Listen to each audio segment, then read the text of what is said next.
आज आपके साथ दोबारा से रिज मैदान पर और एक विशेष जगह अटल बिहारी जी के स्टैचू के नीचे। मैं पहले भी यहाँ बैठा हूँ, लेकिन तब वजहें कुछ और थी, आज वजह कुछ और है। जैसे कि सबको ज्ञात है कि हमारे मंडी में बहुत भयानक एक आपदा आई है। शिमला में बैठकर नहीं सोच सकते कि वो कितनी भयानक है, लेकिन वो अपने आप में भयानक है। अगर आप वहाँ पर जाएंगे तो आपको पता चलेगा कि वहाँ एग्जैक्टली हुआ क्या है। और हुआ भी ऐसा है कि वहाँ मदद की ज़रूरत है। हमने भी जब मदद भेजी 6 जुलाई को, आपदा के 5 दिन के बाद, तब स्थिति पता चली कि वहाँ पर क्या हुआ था। भेजी तो चुपचाप से 2 गाड़ियाँ थी, लेकिन वो सोशल मीडिया पे इतनी चल पड़ी कि वो वायरल हो गई पोस्ट। लेकिन उस वायरल होने का ये फ़ायदा हुआ कि वहाँ पर लगभग 1200 ट्रक अनुमानित प्लस माइनस हो सकता है वहाँ पर पहुँचे। पूरे प्रदेश से, हरियाणा से, पंजाब से और राजस्थान से भी मुझे फ़ोन आए। सब ने अपने अपने स्तर पर वहाँ पर प्रयास किए। हम पहले नहीं थे, 5 दिन बाद पहुँचे, लेकिन हमसे पहले वहाँ पर सारे काम बहुत अच्छे तरीके से रेस्क्यू के शुरू हो चुके थे। एनडीआरएफ आ चुकी थी, आर्मी आ चुकी थी, पुलिस प्रशासन अपने स्तर पर काम कर रहा था। लेकिन जैसे जैसे रिपोर्टिंग आनी शुरू हुई, सड़कों की स्थिति पता चली, तो ये पता चला कि ये जितना अनुमानित था उससे भी ज़्यादा ये बड़ी आपदा आई है। लेकिन सब ने अपना सहयोग किया और पहली बार ऐसा हिमाचल में हुआ कि आपदा आई और पूरे प्रदेश ने बढ़ चढ़कर उसमें हिस्सा लिया, सहयोग किया। मुझे भी हज़ारों फ़ोन आए और एक्चुअल में हज़ारों फ़ोन आए कि हम क्या कर सकते हैं। उसके बाद हमने 15-20 गाड़ियाँ अपने स्तर पर अलग अलग स्थानों में, गौर में या मंडी के और स्थानों पर, जहाँ जहाँ हमें पता चला कि कोई संस्था काम कर रही है, हमने वहाँ पर भिजवाए। आपदा बड़ी थी, काम बड़े थे। मैंने भी डिसाइड किया कि अभी थोड़ा सा स्टार्टिंग टाइम है, मुझे अपने हेल्थ इश्यूज़ की वजह से मैं ज़्यादा जा नहीं सकता।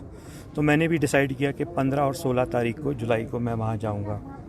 जब मैंने वहाँ पर आंखों से जाकर देखा तो वहाँ पर स्थिति काफ़ी ख़तरनाक थी। जो ये फ्लड आई थी, ये काफ़ी नुकसान कर चुकी थी।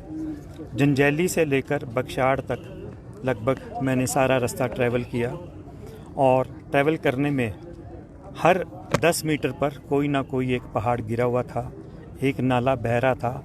और वो नाला ऐसा नहीं था कि वो छोटा 1-2 इंच का नाला था, अब वो भव्य रूप ले चुका था और बहुत भारी नुकसान कर रहा था।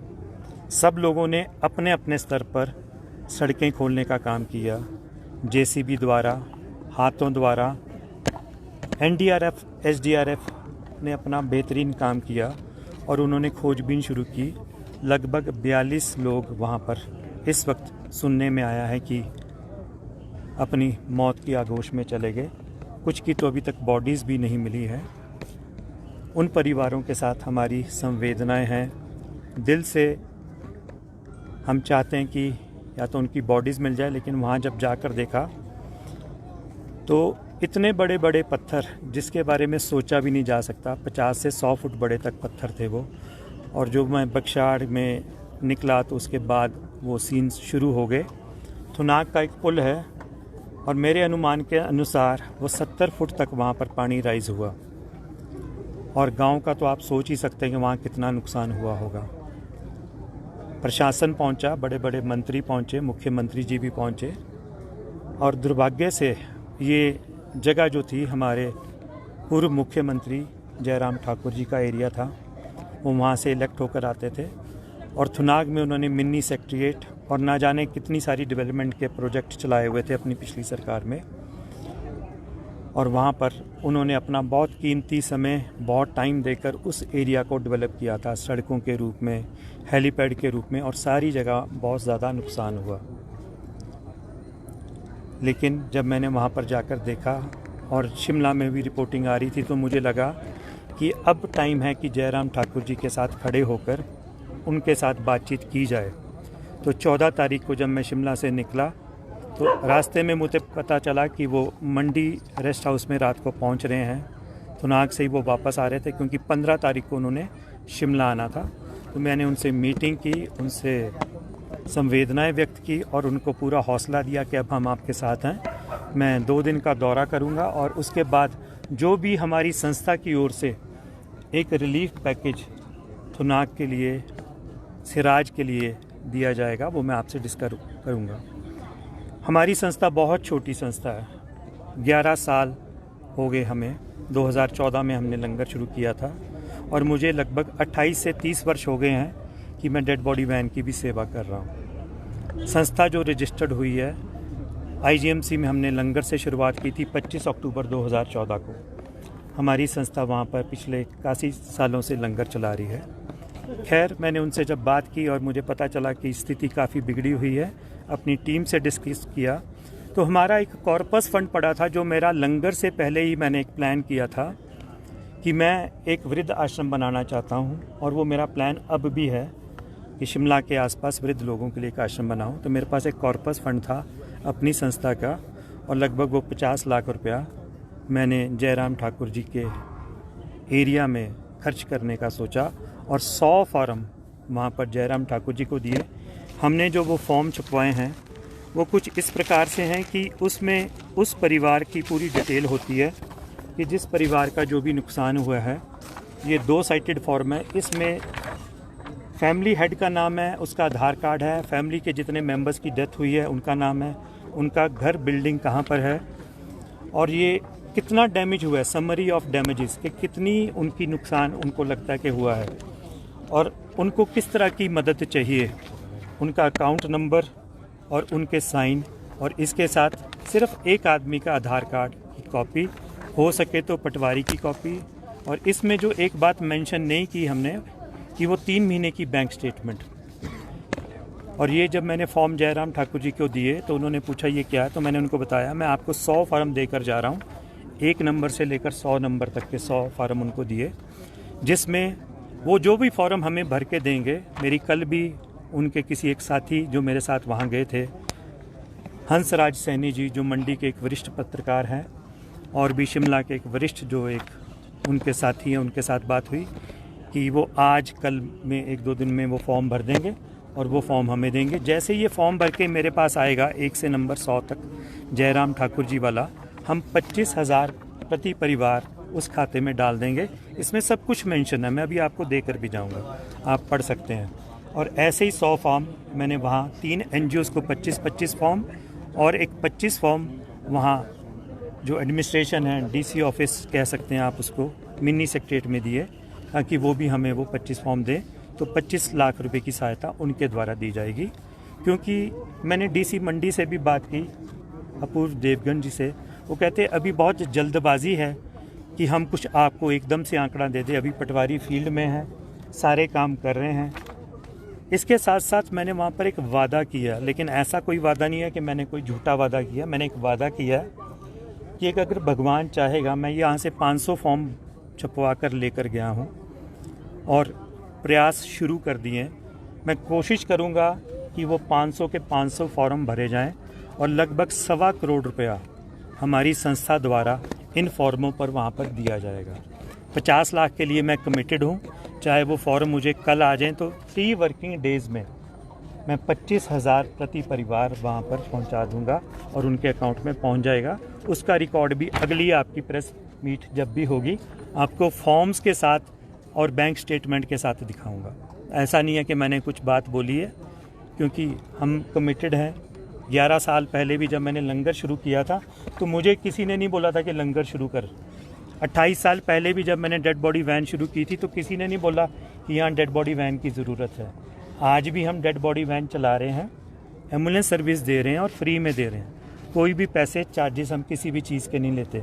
ऑक्सीजन कंसनट्रेटर्स भी देते हैं, ऑक्सीजन सिलेंडर्स भी देते हैं, लेकिन उसके लिए हम कमिटेड हैं। किसी ने नहीं बोला कि आप करो ये काम, ये स्वेच्छा से काम किए जाते हैं। हमारी संस्था स्वेच्छा से ये काम करी। आज मैं आपके साथ 2 चीज़ें शेयर कर रहा हूँ।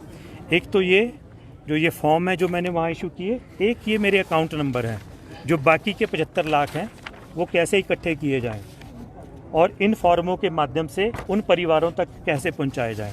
इसमें मेरे 2 बैंक के अकाउंट नंबर हैं, एक पंजाब नेशनल बैंक, एक IDBI और एक स्कैनर है। ये सब आप लोगों को मिल जाएंगे। कोई भी इस अकाउंट में हमें दे सकता है, इसकी प्रॉपर रसीद ले सकता है, चाहे वो 1 रुपये की हो, 1 लाख की हो या 10 लाख की हो। मैंने पूरे प्रयास किए हैं कि ईमानदारी के साथ ये सारा पैसा वहाँ तक पहुँचाएँ और बहुत जल्दी जैसे वो फॉर्म आ जाएंगे तो 25 लाख का मुझे उम्मीद है कि अगले हफ्ते मैं और इकट्ठा कर लूँगा और 100 फॉर्म और रिलीज़ कर दूँगा। बचेंगे 50 लाख रुपए। उसके लिए मैं प्रदेश की जनता, मेरे जितने भी साथी देश में विदेश में बैठे हैं, वो सब इसमें सहयोग कर सकते हैं। हम फॉरेन फंडिंग नहीं लेते हैं, हम सिर्फ इंडिया से, इंडिया के लोगों से लेने के लिए बाध्य हैं। तो कोई भी अगर विदेश से देना चाहता है तो अपने वो किसी भी इंडिया वाले दोस्त, सके बंधु या रिश्तेदार के द्वारा हमें दे सकता है। मैंने कल 3 मशहूर गायकों से भी बात की है। हंसराज रघुवंशी जी, जिनका कल जन्मदिन था, कल मैंने उनको जन्मदिन की बधाई दी और उनको ये भी बधाई दी कि उन्होंने 11 लाख रुपए वहाँ पर दिए। कुलदीप शर्मा जी से भी कल मेरी बात हुई और एक और हैं हमारे बड़े मशहूर विक्की चौहान जी, कल उनसे भी बात हुई। और मैं प्रदेश सरकार से आग्रह करता हूँ कि इनकी भी सेवाएं ली जाए। ये अपने स्तर पर पीटर हॉफ में या और किसी स्थान पर क्राउड फंडिंग करके कम से कम 1 करोड़ रुपया तो इकट्ठा कर सकते हैं, अगर प्रदेश सरकार चाहे तो। मैं कुछ नहीं कर रहा, अगर प्रदेश सरकार करना चाहती है। मेरी एक टीम ने आज ही दिलजीत दोसांझ से कांटेक्ट करने की कोशिश की है, कोई कांटेक्ट हुआ नहीं है, मैं पहले बता दूं। सिद्धू मूसावाला की फैमिली से भी कांटेक्ट किया है, हरभजन भगवंत मान से भी हमने कांटेक्ट करने की कोशिश, अभी किसी से कांटेक्ट बने नहीं हैं, लेकिन हमने अपने स्तर पर उनको अपने मैसेजेस डिलीवर कर दिए। और बड़ी खुशी की बात है कि अगर वो लोग भी आगे आएँ, क्योंकि उनका लार्जर स्केल पर हेल्प करने का दायरा है, वो हेल्प कर सकते हैं। आपके माध्यम से मैं ये चाहता हूँ कि अगर कोई कांटेक्ट कर सके तो उनसे बड़े सिंगरों से भी कांटेक्ट करे, ताकि ये बात उन तक पहुँचे, दिलजीत दोसांझ, सिद्धू मूसेवाला और भगवंत मान, क्योंकि ये सब लोग बड़े दिल वाले हैं।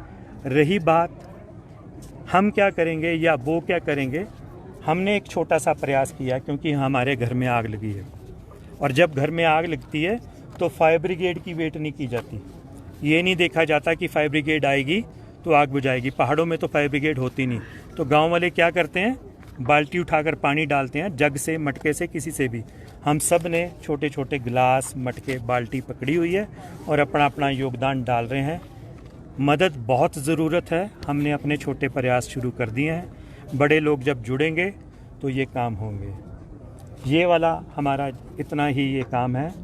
रही बात पॉलिटिशियंस की, मैं कोई पॉलिटिशियन नहीं हूँ या पॉलिटिकल कोई स्टेटमेंट देना नहीं चाहता, लेकिन फिर भी वहाँ पर बहुत सारी पॉलिटिक्स चल रही थी।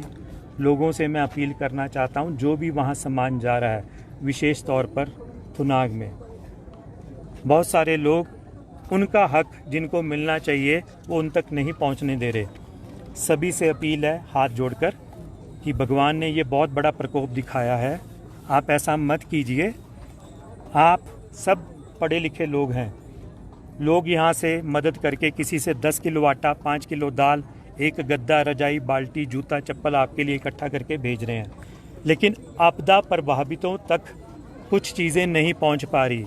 जैसे ही कुछ जगह पर वो चीज़ें पहुँचती है तो एक गुट सक्रिय हो जाता है और उन चीज़ों को दोबारा से इकट्ठा कर रहा है और अपने घरों में भर रहा है। तो प्लीज़ उन तक पहुँचाए जहाँ पर सड़कें नहीं हैं। किसी जगह वहाँ पर 2 घंटे चलना पड़ता है, किसी जगह वहाँ पर 4 घंटे चलना पड़ता है। तो आप प्लीज़ वो वाली सारी चीज़ें उन तक पहुँचाने की कृपालता करें। भगवान दोबारा से प्रचंड ना हो, अभी हो गया, दोबारा प्रचंड ना हो, क्योंकि ये बहुत बड़ी आपदा है। जब मैं जंजैली तक गया तो देखने में मिला कि सड़क पर अगर इतना नुकसान हुआ है तो गांव पर कितना नुकसान हुआ होगा। बाकी अगर झील हो करने की तो किसी भी कैबिनेट की ज़रूरत नहीं पड़ती, आप खुद भी कर सकते हैं। सेलिब्रिटीज़ आते हैं और कुछ उल्टी बयानबाजी कर जाते हैं। तो मैंने उस अपनी बहन के लिए भी हाथ जोड़कर रिक्वेस्ट करता हूँ, भले ही मेरी बहन तेरे पास कोई कैबिनेट नहीं है, पाँव हैं, दिमाग है और बहुत बड़ा एक तेरे पास सेक्शन है जो तेरी मदद कर सकता है। जब तेरे को वहाँ से जिताकर भेजा गया था तो ये बोलकर भेजा गया था तू हिमाचल की बेटी है और हिमाचल की बेटी का तूने फ़र्ज़ नहीं निभाया, और ये सारा प्रदेश देख रहा है। अभी भी वक्त है बहन, तू थोड़ा सा उन लोगों के प्रति अपना योगदान दे दे। और मैं बार बार उस बहन को ये हाथ जोड़कर बेनती करता हूँ, अगर लोगों ने तुझे प्यार दिया है, अपनी बेटी समझ के जिताया, तो इसी माँ बाप को अपनी बेटी को सुधारना भी आता है। और वो जब सुधारने पे आएंगे तो बहुत कष्ट होगा, बहुत तकलीफ़ होगी। अगर तू बहन कुछ भी नहीं कर सकती तो कम से कम उल्टी सीधी बयानबाजी वहाँ पर मत कर। लोगों की भावनाएं आहत होती हैं। लेकिन अगर तू चाहती है, तहे दिल से चाहती है कि तू उनकी मदद करना चाहती है, तो मेरे साथ चल, तेरे को मैं दरबार साहब लेके चलता हूँ। जो भी आज तक हुआ उसके लिए तू वहाँ पर चलकर अरदास कर, और मैं तुझे गारंटी देता हूँ कि वहाँ से 10-20 करोड़ रुपया लेकर ही वापस आएगी। इसके बगैर तू वापस नहीं आएगी। पंजाबियों का दिल बहुत वड्डा है, तेरे वास्ते भी वड्डा रखणगे। और हिमाचल में अगर तू गांव-गांव शहर में जाकर भी मांगेगी तो तू इतनी हैसियत अभी भी रखती है कि तू 10-20-50 करोड़ इकट्ठा कर सकती है, अगर क्राउड फंडिंग करके या कोई शो करके कर सकती है। अगर तेरा छोटा भाई कर सकता है तो तू भी कर सकती है। लेकिन बेफजूल की कोई भी ऐसी बयानबाजी ना करना कि दोबारा से किसी और से कोई और गुस्ताखी हो जाए। पहले गुस्ताखी हो चुकी है, तू अब वहाँ पर कुछ काम करने के लिए आ जा।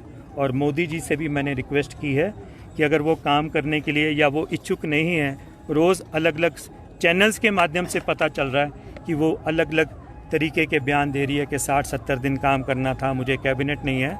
तो प्लीज़ मोदी जी उसका इस्तीफ़ा ले लो और नॉमिनेट करके कोई एमपी भेज दो, ताकि वहाँ पर अच्छे से काम हो सके। और जो एमपी फंड का पैसा है वो कम से कम उस प्रशासन को मिल जाए, ताकि अभी जो फौरी राहत है वो 5,000 रुपये बहुत थोड़ी है। काफ़ी लोगों को बहुत बड़ी राहत की उपेक्षा है। सर्दियां आने वाली हैं और वहाँ पर बड़ी ठंड होती है। आप सभी उसमें अपना सहयोग दें। हमारी संस्था का स्कैनर अकाउंट नंबर मैं शेयर कर दूंगा। किसी ने भी मुझसे लेना तो मेरा बहुत इजी सा नंबर है 94-180-61,000 94-180-61,000। व्हाट्सएप मैसेज करके मुझसे स्कैनर और अकाउंट नंबर ले सकता है। उसकी बाकायदा रसीद मिलेगी और जो भी मदद पहुंचाई जाएगी उसकी बाकायदा ये जो हमने फॉर्म छपवाए हैं उसका भी रिकॉर्ड मिलेगा कि मदद कहां तक पहुंची है। सभी का बहुत बहुत धन्यवाद। ठीक है।